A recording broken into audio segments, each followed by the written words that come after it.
So, um, my dream, I guess, it wasn't really a dream. It was just suddenly I was just like, yes, this is what I'm going to do.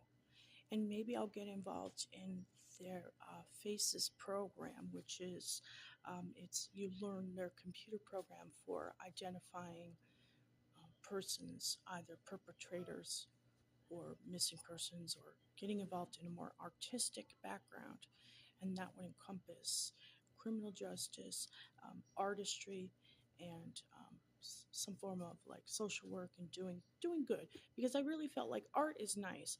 It's a feel good thing, but I didn't think art was saving lives, and so I just felt like maybe I ought to do something like a first responder type thing.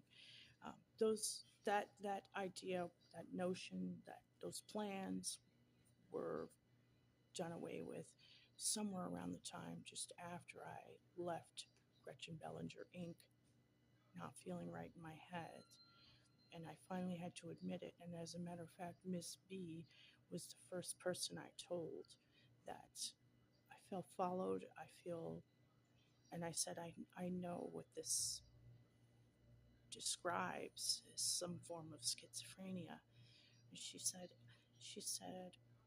I don't think you're entirely crazy, because she said that locksmith showed up and I believed you, because around that time I was the receptionist, and Greg Foland from Loudon Locksmith arrived. I recognized him a few seconds after he came in, and he recognized me. And that's what's so alarming. I looked so different. And yet he recognized me.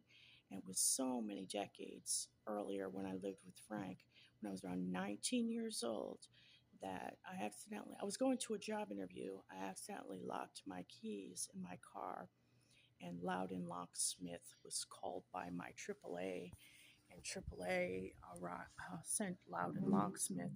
And I said, I don't have cash, because he said, I want cash. I said, all I have is this check. He said, is it good? Yeah. Well, all right. Do you have any cash? I said, no, I don't have cash. After a while, it was, well, why don't you come to the back of the van and give me a massage, and that'll cover it? I said, no, no. I said, I'd rather just write a check.